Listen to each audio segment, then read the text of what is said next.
Apuntes para pensar la soberanía desde hoy, desde esta coyuntura tan particular, vamos a decirle, para ahorrarnos los adjetivos calificativos peyorativos que enseguida nos salen. Estamos con Rafa Kleiser. Rafa es referente del movimiento popular La Dignidad y desarrolló una propuesta para la creación de una empresa pública de alimentos. Vos decís empresa pública de alimentos y a los supermercadistas se les pone la piel de punta, los pelos de punta erizados como un gato enojado. ¿Cómo estás, Rafa? ¿Qué tal? ¿Cómo andás? Bien. ¿Cómo andan? ¿Qué es esta loca idea que me encanta, a priori? Esta loca idea de la empresa pública de alimentos. Bueno, tiene que ver con esto de la soberanía, con los apuntes estos para la soberanía nacional que vienen planteando.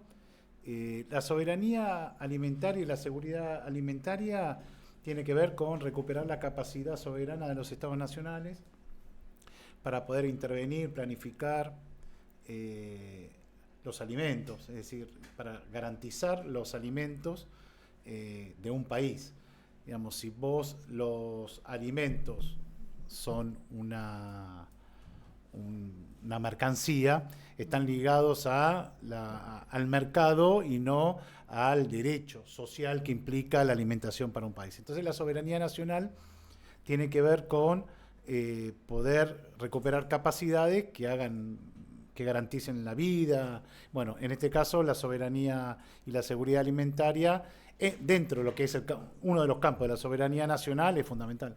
Sí, además teniendo en cuenta que que somos un país productor de alimentos, ¿no? Que haya inseguridad alimentaria en un país que produce alimentos, que no es que es un país que es todo hielo, Sí. es realmente, primero, que es, por supuesto, algo para despreciar y para combatir, pero además es casi ridículo.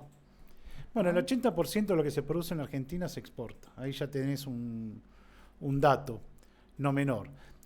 A partir de hace 50 años y a través de Martínez de Hoz y la dictadura, se aplica un programa económico que tiende a la desindustrialización y a la extranjerización de la economía. A partir de allí estamos cautivos de la suerte de lo que son las multinacionales, es decir, se ataron al país a la suerte de las multinacionales. Eso implica un poco estos relatos que dice que si le va bien a las multinacionales, nos va bien a nosotros. Bueno, todo lo contrario. A eso se le suma el ciclo de crisis de deuda, muy importante.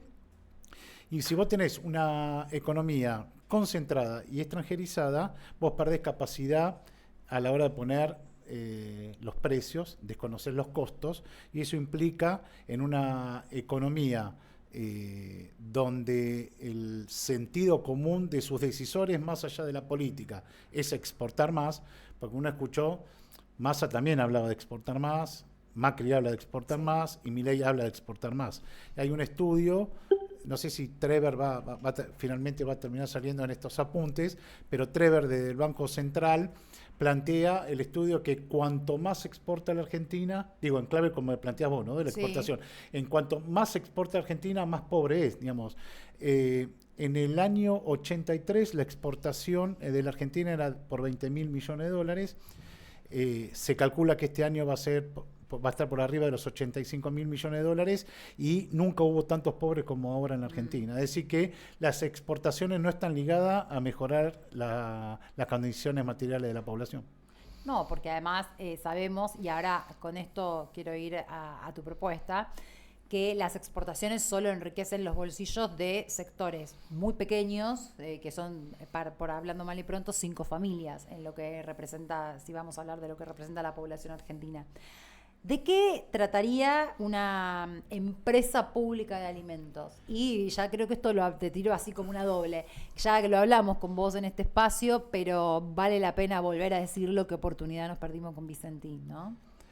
Bueno, Vicentín era la joya, digamos, justamente lo que se encarga la Empresa Nacional de Alimentos, fundamentalmente son 3 cosas fundamentalmente es, la primera, recuperar esta capacidad de intervenir por parte del Estado para romper la concentración. Es decir, vos tenés que desconcentrar el mercado, como vos bien decís, acá hay 20 empresas productoras y comercializadoras de alimentos que fijan el negocio financiero y le fijan el precio a los alimentos. Es decir, si vos ya tenés un Estado que interviene de las tres formas. La primera es desconcentrando, la segunda,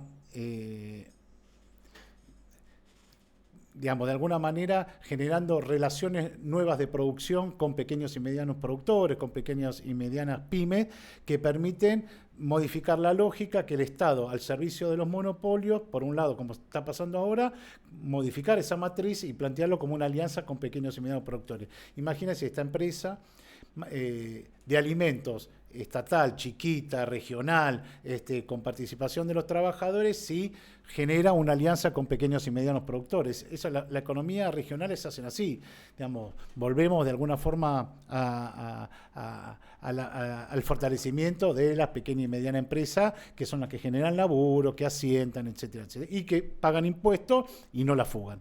Y en tercer lugar, necesitamos saber los costos. Es decir, el Estado Nacional no tiene capacidades, sobre todo un Estado colonial. Nosotros teníamos mucha discusión con el gobierno anterior, con la Secretaría de Comercio, porque no sabíamos los costos. ¿Cuál es el costo del arroz de la Argentina? ¿Por qué llega a 2.500 pesos el kilo de arroz en una góndola? Sabemos por qué es eso, porque siempre está la idea cierta de que al productor le paga 2 mangos. Entonces, los que pierden son los extremos de la cadena, el productor y el consumidor. Y en el medio, ¿quién se beneficia? Entonces, frente a eso, me parece que una intervención del Estado, de alguna manera, rompe con las intermediaciones, con cuestiones distorsivas, generando, aparte, esta capacidad del Estado y de discutir qué tipo de alimentos es necesario para nuestra población.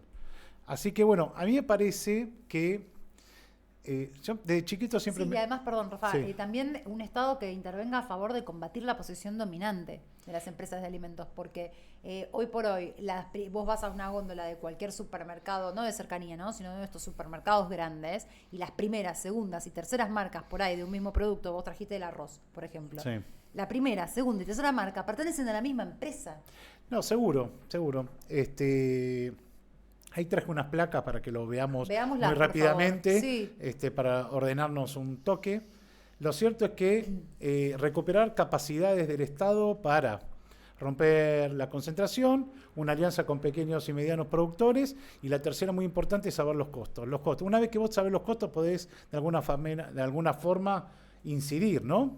Si no, estás a oscuras. A Guillermo Moreno le gusta esto.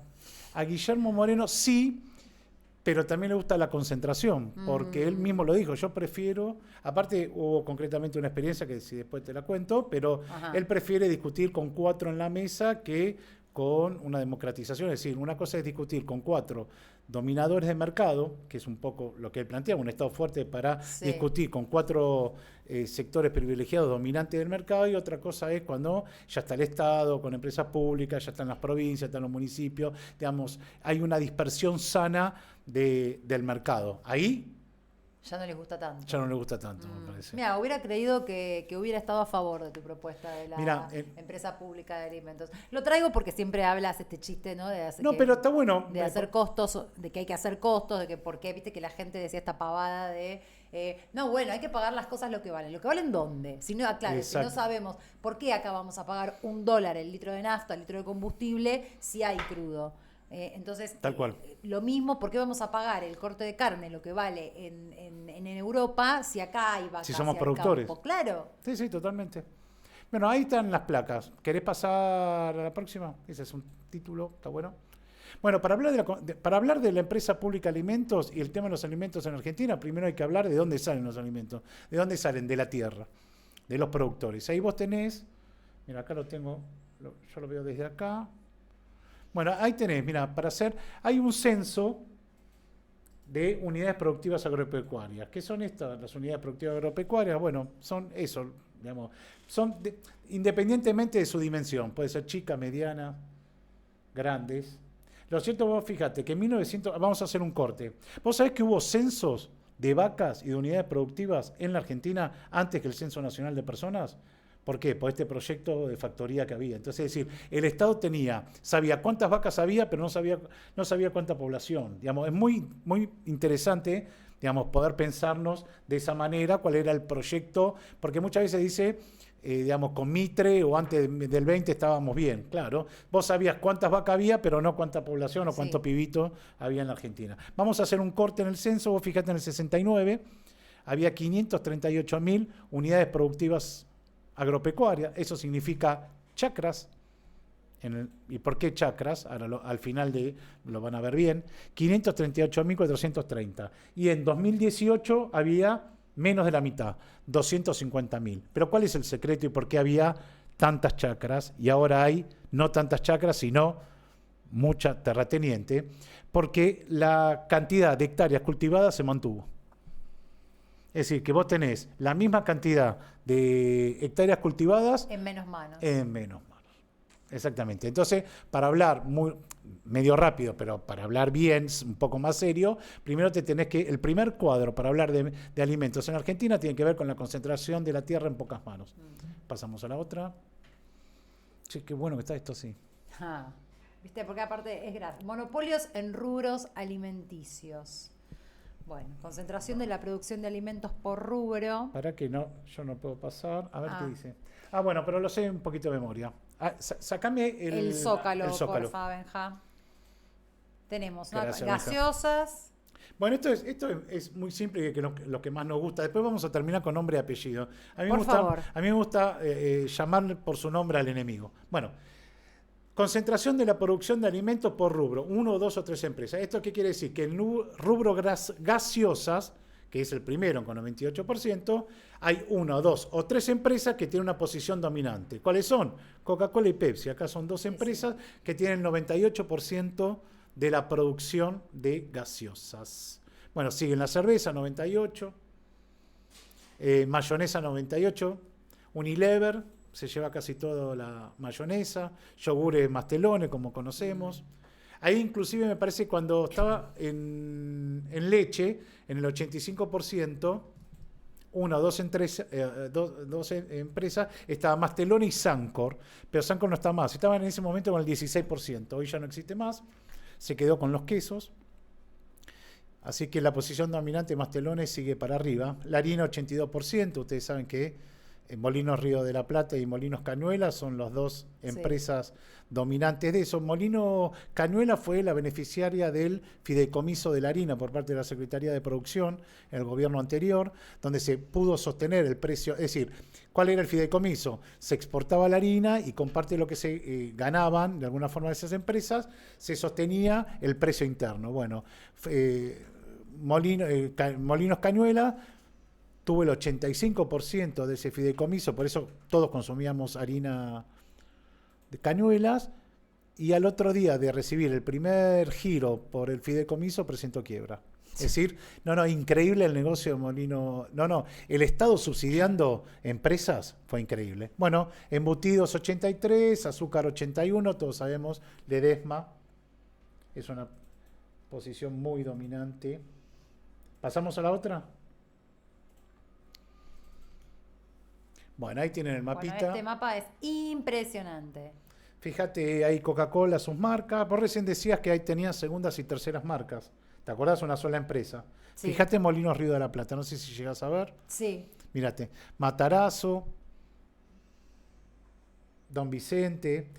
En realidad, ¿qué hacen? Segmentan el mercado. Fueron comprando de a poco. Entonces, cuando discutíamos la ley de góndola, nos decían, pero si hay un montón de marcas. No, señores, es una sola empresa, claro, con marcas diferenciadas, segmentan el mercado, le ponen una marca para cada precio, para no mezclar. Entonces, vos vas teniendo un precio de 10 hasta 4, con diferentes marcas, pero de la misma empresa. Una segmentación, y a la hora de las góndolas se cuenta por una empresa, no se cuenta por marca. Ahora la dieron de baja, ¿viste? Dieron de baja la ley. La ley de góndolas, por supuesto. La suspendieron, qué sé yo. Igual nunca se había planteado la cantidad de metros cuadrados en la superficie, es decir, estaba amañada, digamos, desde la Secretaría de Comercio jamás. No se controlaba efectivamente. No solamente no se controlaba, sino que no fue puesta. Vos tenés una ley y tenés una reglamentación. Sí. Bueno, la reglamentaron a medias a beneficio de los supermercados. Perfecto. Fíjate Arcor. Bueno, lo de Arcor es directamente... Vos sabés que Arcor compró el 20% de Mastelone, de acciones Mastelone, para garantizarse la leche para hacer su producción. El 20% de Mastelone le pertenece a Arcor. Y seguramente todas estas marcas, el 5%, cual es una política comercial, fue adquirido por BlackRock. Bueno, pasamos a otra. Que a la vez es uno de los fondos Buitres, claro. buitres. Sí, sí, sí. No, vale la pena recordarlo. Sí, porque... claro, por supuesto. Ahí esto es una tabla que siempre, no sé si amerita hablarlo ahora, pero tiene que ver con la composición de la clase trabajadora en el 2024. Fíjate, ahí se fue. Ahí estamos. Bueno, ahí tenés los trabajadores privados, 47. ¿Viste que cuando se habla de la fragmentación de la clase trabajadora? Esto tiene que ver más por las respuestas y por la movilización popular y las políticas públicas que por alimentos en sí. Pero, vos fíjate, trabajadores registrados privados, 47, registrados públicos, 25%, personal de casas particulares.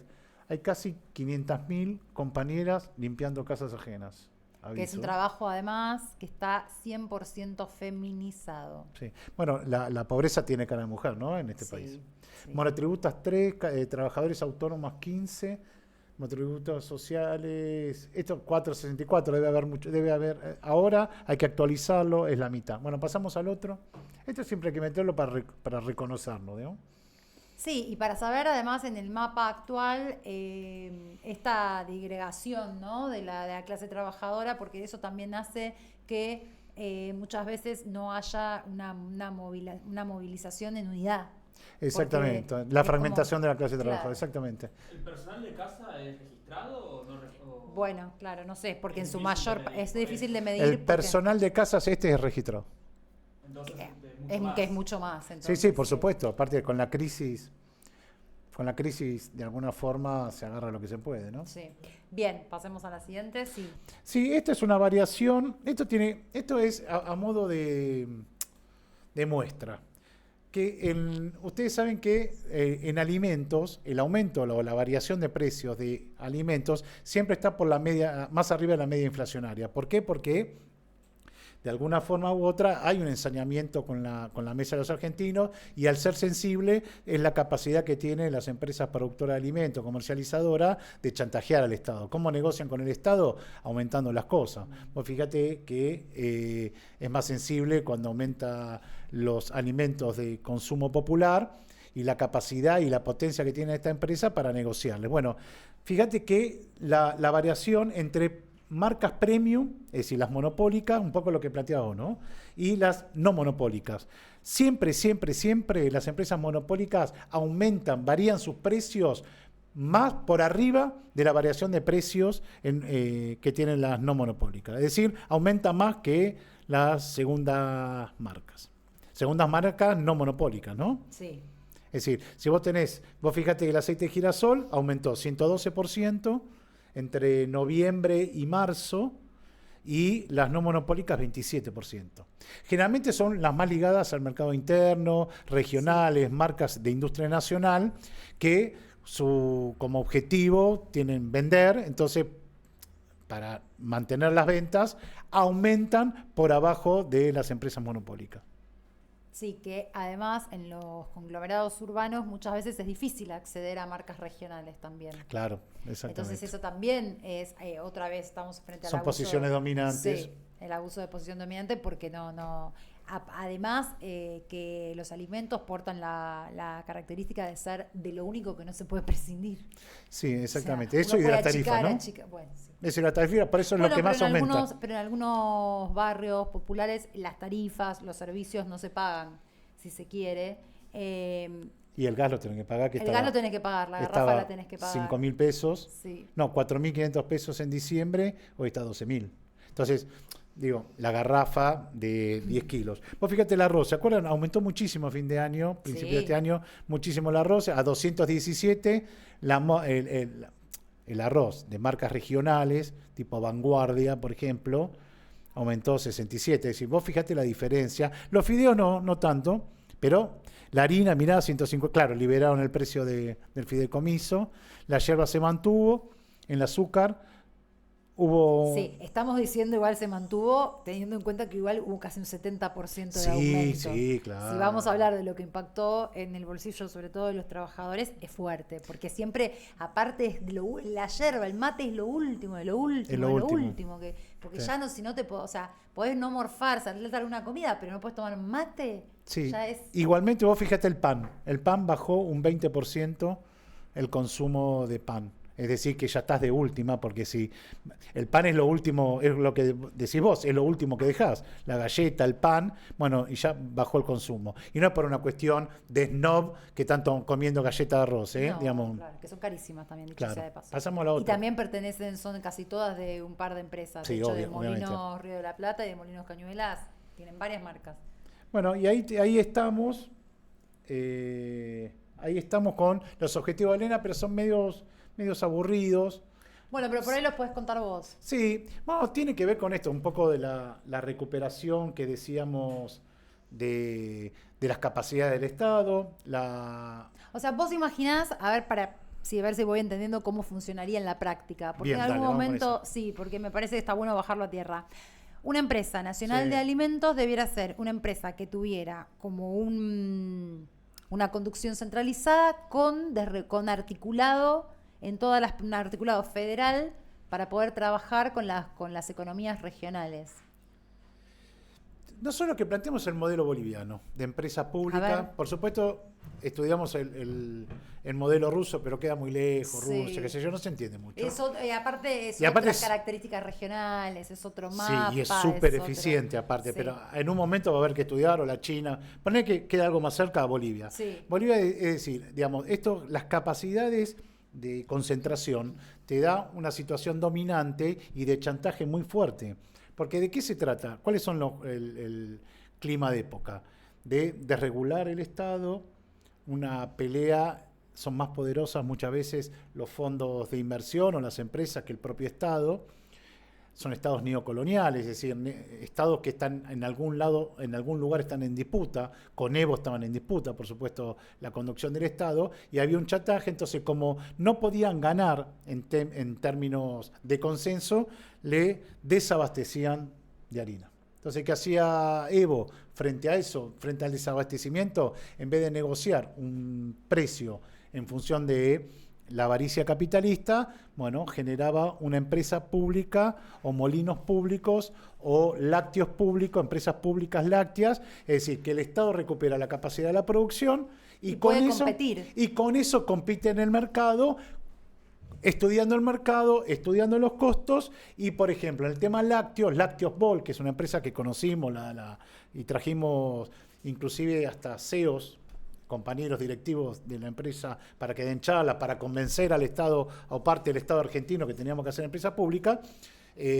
Lácteos Bol, bueno, ellos definieron que con el 11% de la participación en el mercado lácteo, con eso, ¿qué generaban? Generaban una competencia determinada que obligaban a las multinacionales o a las empresas concentradas, ex concentradas, de alimentos a bajar sus precios. Es decir, O sea, hackeaban la extorsión, el juego extorsivo. con empresas públicas. Claro. Es decir, así pasó con el arroz, así pasó con la harina, así, e inclusive un poco de lo que estuve escuchando también, que tiene que ver con el comercio exterior. Recuperaron los resortes de la política de comercio exterior, entonces primero se consume en tu país y el excedente se vende. Claro, con cupos, como supo ser en algún momento. Como con cupos como para corresponde, la porque vos tenés que garantizar el alimento a tu población y el excedente se vende. Lo que nosotros decimos son pequeñas empresas públicas federales asentadas regionalmente, porque también hay que decirlo, Lácteo Bol queda en el Chapare, es decir, en el medio del desierto en Bolivia, no está en La Paz. Esto es Claro. interesante porque genera empleo en zonas donde generalmente no hay empleo. Digamos, vos con la industrialización, vos de alguna forma tenés una transferencia. Bolivia, en este caso en la Argentina, si tus dólares entran por el sector agropecuario, vos para generar laburo tenés que hacer una transferencia al sector industrial o darle valor a lo que genera la producción rural. Bueno, en este caso, darle valor a productos rurales, como el caso de empresas públicas lácteas, generaría un círculo virtuoso que permite generar laburo, generar divisas, bajar los precios y encima digamos, el Estado Nacional en discusión con los consumidores, digamos, marcar una línea de consumo que no tenga que ver con el serenito, sino con una leche que le sirva a los pibes para crecer. Y ya que estamos, podemos también ir por la distribución de tierras. Sí, Para favorecer las economías regionales que trabajen articuladamente con esta empresa nacional de alimentos. Digo, ya que le vamos a hacer, lo hacemos bien. Bueno, de hecho, Peretti está presentando uno de los programas. Hay muchísima intención o voluntad política de mejorar las condiciones de distribución de la tierra en la Argentina. Hay un índice que se llama índice de Gini, que es, a mí es de los que más me gusta porque demuestra la injusticia. Es decir, en este caso, la injusticia de la tenencia de la tierra en la Argentina y en América Latina. Contemos, porque no todo el mundo tiene por qué saber, Rafa, de qué se trata. El índice de Gini es el índice que muestra la diferencia entre el sector más acaudalado y los sectores que menos tienen. ¿Cuál es ese índice? Cuanto más alto da, debería ser igual a 0, ¿no? Es así, si no digo mal. Exactamente. Vos, el 0 vendría a ser el socialismo. Como la igualdad. Claro, el 0 es el socialismo, el cielo en la tierra, y el 1 es el infierno. Bueno, la Argentina y América Latina es de los más injustos en el mundo. Es decir, queremos parecernos a Estados Unidos, queremos parecernos a Europa, pero tenemos la distribución de la tierra más reaccionario, más retrógrado de todo el mundo. África reparte más la tierra que nosotros. Bárbaro. Es decir, ¿se entiende, no? Sí. Entonces, ¿cómo, si vos querés, digo, no, y la discusión por parte de los progres, y que tuvimos mucho en el Estado, y seguimos teniéndola con compañeros que se fueron del Estado, pero están en estados provinciales y que muchos no están haciendo, es que no hay sujeto social para poblar la tierra. Medio raro pareció esto, pero no hay sujeto social que trabaje la tierra en Argentina, lo cual, ¿para qué nos vamos a pelear con los terratenientes? Esto es una falacia. Digamos, nosotros debemos desconcentrar, debemos tener políticas públicas orientadas al trabajo rural, la educación secundaria orientada al trabajo rural, es decir, darle beneficios a los compañeros y compañeras. Con Alberto hemos discutido la creación de 1 millón de chacras en la Argentina. Inclusive no necesitamos expropiarle a los grandes terratenientes, porque hay una tierra ociosa, municipal, provincial y nacional, que puede estar al servicio de un desarrollo, que no es solamente la capacidad de que el alimento que se produce sano en esas chacras pueda ser sin costos adicionales de viajar 1000 kilómetros para venderlo, pueda ser repartido en el pueblo, sino lo que implica en,